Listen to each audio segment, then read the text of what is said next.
Thank you, John, for that kind introduction, and thank you all for the very warm welcome. It is a pleasure to join you this morning, and not just because it gave me the opportunity to leave Canberra last night rather than sit in the Senate until after 1 o'clock this morning. It was great. It's great to be here. This is a special occasion as we celebrate 5 decades of the Faculty of Education at Monash University.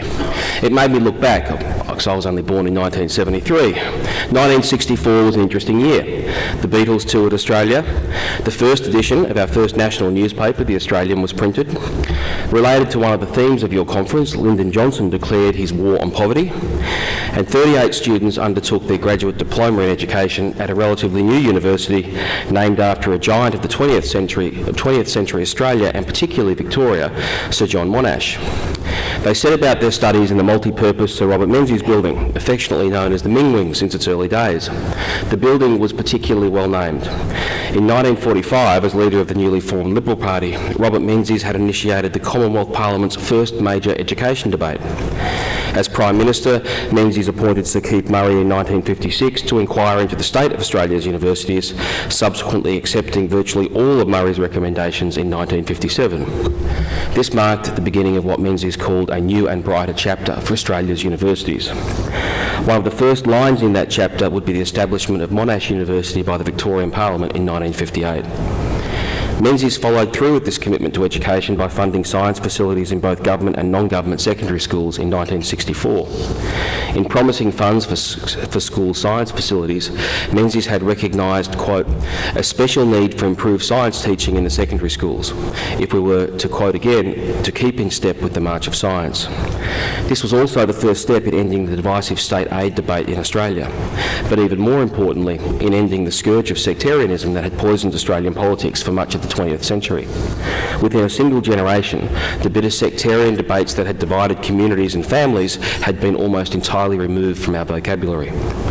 Former Prime Minister John Howard has pointed out that when Menzies ended 100 years of discrimination against independent, largely Catholic schools, he enabled a diverse non-government sector to flourish, and this led to probably a wider variety of choice within primary and secondary education than is perhaps available in any other comparable country around the world. Contentious to some in the sector, it is now an established and immutable aspect of Australian society. Since 1964, Australia has a more educated population with a more diverse school education system serving larger groups of students. Monash University's Faculty of Education has been there every step of the way. You are rightly proud of your many achievements, and I'll just name a couple. With the first faculty in Australia to appoint a chair in special education, and seeing your faculty ranked 6th in the world by the QS World University Rankings in 2013. With 50 years of achievements behind you, I wish you well for the next 5 decades and beyond. As highlighted above, Australia has a diverse school education system, very different to most countries, and this enjoys wide support throughout the community.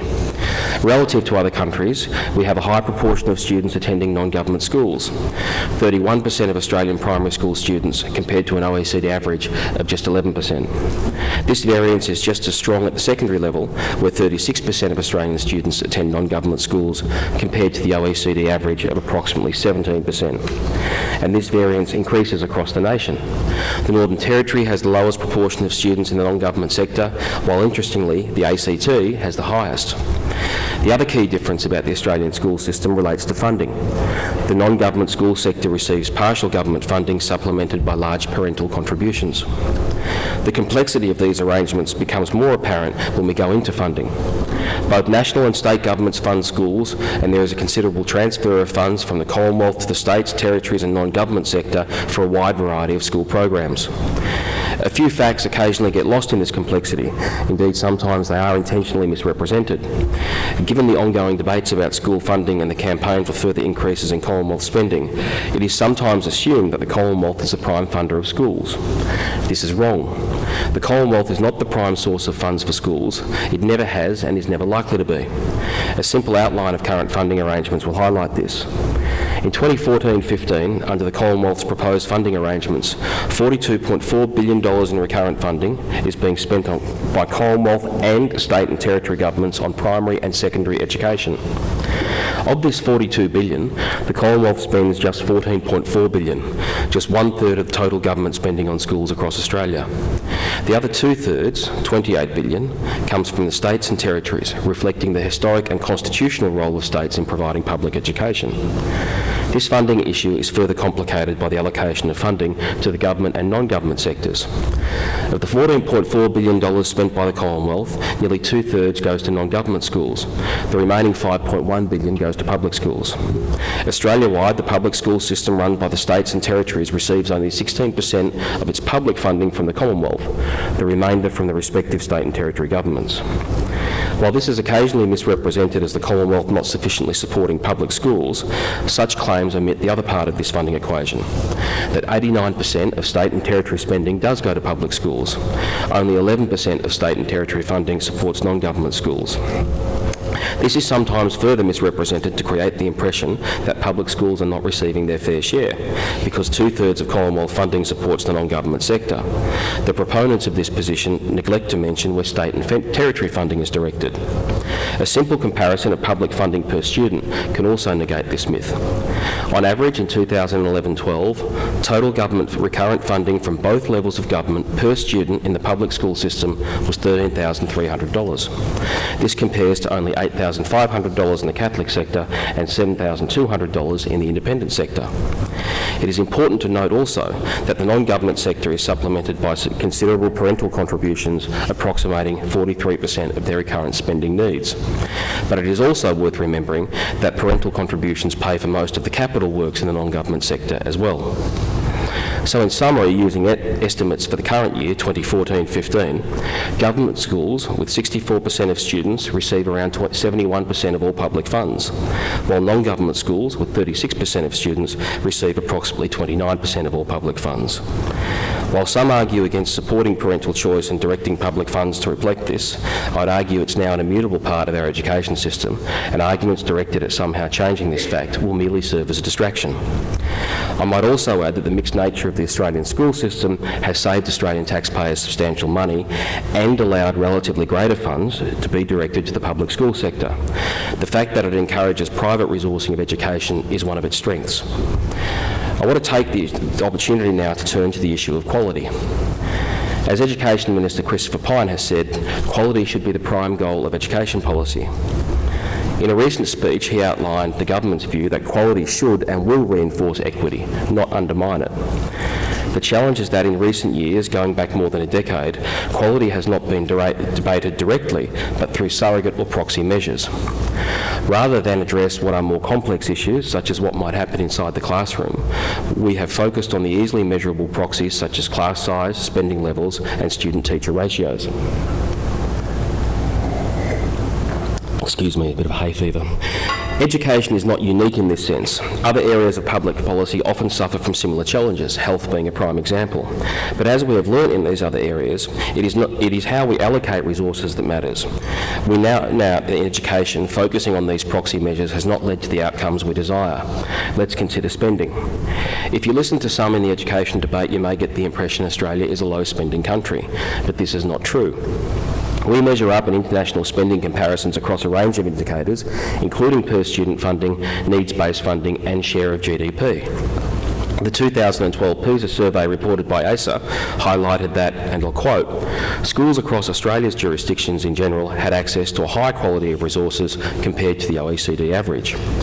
And if we look over the last 2 decades, our spending has dramatically increased.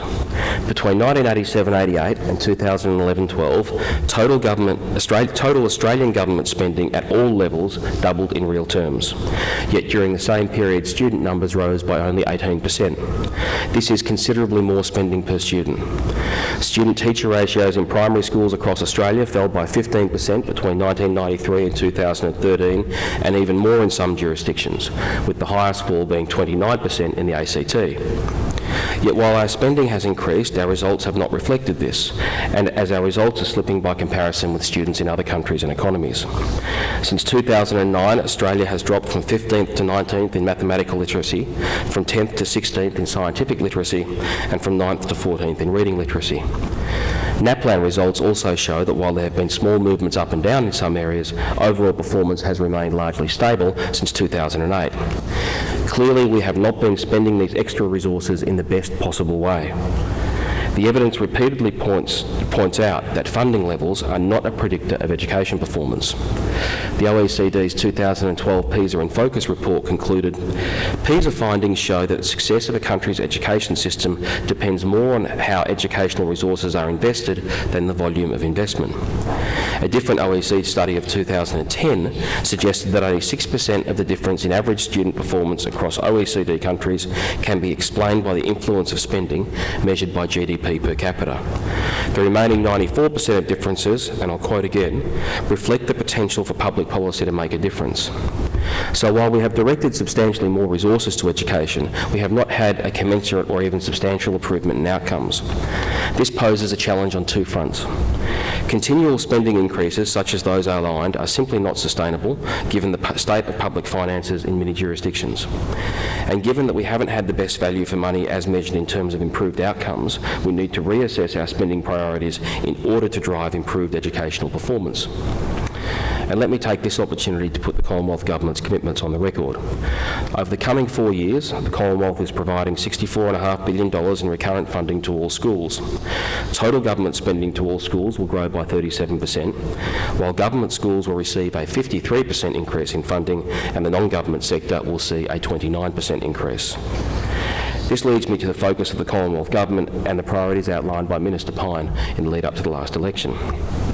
Cognizant of the context I've just outlined and the limited constitutional role of the Commonwealth, as well as the predominant role of the states in managing public schools, the Commonwealth's agenda focuses on 4 pillars: teacher quality, a robust national curriculum, school autonomy, and parent engagement in education. I want to highlight a few of the initiatives in this area this morning. Firstly, teacher quality. There is compelling research to indicate teachers have the greatest in-school influence on a student's education performance. A good teacher, one who is not only highly skilled but also passionate about teaching, can make a real positive difference to a student. So teaching is a key area for us to focus on and strengthen. Professor Hattie of Melbourne University has just been appointed as chair of AITSL. He recently commented that the most important criteria of a good teacher was whether students learn. This is the test that parents use. While there have been concerns about teacher quality in Australia for some time now, I'd put to you some of these concerns are exaggerations. However, the 2012 Productivity Commission report on schools workforce highlighted a number of issues about the selection and training of our teachers. With 48 higher education providers offering teaching and over 400 courses available, it is critical that the community has confidence in the preparedness of all teaching graduates for the important work that they do. For these reasons, Minister Pyne established the Teacher Education Ministerial Advisory Group to provide advice on how teacher education programs could be improved to better prepare new teachers with the practical skills needed for the classroom. TMAG is working to identify the world's best practice in teacher training programs, particularly focused on pedagogical approaches, knowledge of subject content and professional experience. The advisory group has held over 30 consultation meetings with key stakeholders. Following the release of an issues paper, written submissions were also received from a range of organisations and individuals. The advisory group will ensure that their recommendations reflect the complexity of the education landscape and will provide its advice to government before the end of this year. In addition, the Minister has instructed AITSL under its new chair to refocus its activities upon the following points: a greater impact on course accreditation and to ensure that quality criteria are not only more rigorous but enforced, and a better alignment of AITSL's priorities to the government's teacher quality priorities. AITSL will play a key role in taking forward reforms arising from the advisory group's work. The second issue I wish to turn to is strengthening the curriculum. Earlier this year, the Minister appointed an expert review of the Australian curriculum to evaluate its robustness, independence and balance. This was not a precipitous decision. We made a promise to have such a review at both the 2010 and 2013 elections because of concerns expressed to us by parents, teachers and key education associations. Our mandate on this review was clear and unambiguous. The review reported its findings to government in August, and the government's initial response and report were released earlier this month. I'm sure you've heard the many positive responses in relation to the review's findings from commentators, education experts and peak education bodies like the Australian Primary Principals Association, but also importantly state and territory governments. The review will be considered by the states and territories at the Education Council meeting in December. The Minister has provided an initial response on what is considered the review's 5 key themes. These are concerns regarding the overcrowded curriculum, especially in the primary school years, which could be to the detriment of foundation skills like literacy and numeracy. The need to improve parental engagement. Parents cannot engage in their child's education unless they know what is being taught and why. Improving accessibility for all students, and especially for those with learning difficulties and disabilities. Rebalancing the curriculum and ensuring that a range of views are taught and that important areas are not neglected. And reviewing the governance of ACARA, ensuring its members have the highest expertise and that it operates independently of government. The government has responded very positively to these very sound recommendations, and I encourage you to read the responses in more detail. They are all available on the Department of Education website. The final issue to which I wish to turn is parental engagement in education, and this is where I can provide my own reflections upon being in this portfolio for just over 1 year now. We know that parents are the first and most important influence on a child's attitudes and values towards school and learning. When parents are engaged in their child's education, children are more likely to attend school every day and to perform better. The government is committed to strengthen parent engagement in education to improve student learning outcomes. We have funded the Australian Research Alliance for Children and Youth to undertake targeted research and develop resources to help parents better engage in their child's education. School communities, including principals, teachers, parents and students, will all benefit from this research and the practical improvements that will come of it, including the development of resources that can be used in classrooms. Yet it is critical to appreciate that encouraging increased parental engagement cannot occur unless the other pillars of our reforms are embraced. Effective parental engagement requires flexible arrangements at the school level and principals and teachers with the capacity to work effectively with parents. And as I have said already, making the Australian curriculum more accessible to parents is another means to achieve this objective. A year into my work with the Minister, a few key reflections have struck me about education in Australia, and I might add with my mother having just retired after more than 40 years as a primary school teacher. First, whether consciously or not, and not unlike many other professions, the education sector has, I think, erected barriers between experts and providers, and maybe bureaucrats and even politicians on one hand, and consumers or key decision makers, in this case parents, on the other.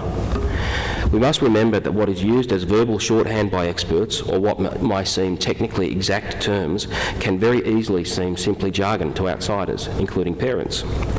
The rise in the use of jargon and terms without specific, easily explainable meanings can only act as a barrier to greater parental involvement in education. In other professions where a substantial technical or informational barrier has historically existed, such as medicine, these professions have had to adapt to a more informed and questioning customer. Education is no different, particularly given the familiarity most people feel with schools due to their own time in them. Second, I think there has been a failure to take the community and parents along with what are profound changes in education over the past decade or two. A simple case study, I think, can illustrate this. When I was born in 1973, the average age at which a woman had her first child was around 21. If we assume that, like most people of that era, that woman left school at 16 and her child started school at the age of 4 or 5, there was a less than 10-year gap between that woman, and it usually was the mother, leaving school herself and walking her son or daughter back into a classroom for the first time. Let's fast forward 4 decades. The average age at which a woman has her first child is now around 31. If we assume she left school at 17 or 18 and this child attends school for the first time at 5, then it could very easily be more than 15 years between her leaving school, and again, it's often the mother, walking her son or daughter back through that classroom door for the first time. But the example applies equally with the father. And there are many examples where this could be a lot longer. I would suggest to you that there has also been a much more profound change in the way our classrooms and schools operate over the period outlined in the second example than there was in the first one. This is compounded by a lot more children being born to older parents as well, particularly my generation. The number of times that my friends who are parents of young children ask me about these changes and express frustration reflecting their lack of understanding about why a school is so different to their experience never ceases to amaze me. Whether it is the way we arrange school desks, the different ways in which discipline is managed, or even the ways schools are now built without traditional formal classrooms, I believe there is a disconnect between why the way things are done the way they are and whether the significant changes have been explored, explained and engaged with in in detail with parents. It's no good for any of us to dismiss these queries with jargonistic terms or dismissive explanations. We need to much better explain to parents why and how our schools have changed in order to fully engage them in education. I'm excited to be part of a Commonwealth that is guiding innovative, practical new approaches to school education and tackling areas for reform that were previously neglected or seen as too difficult.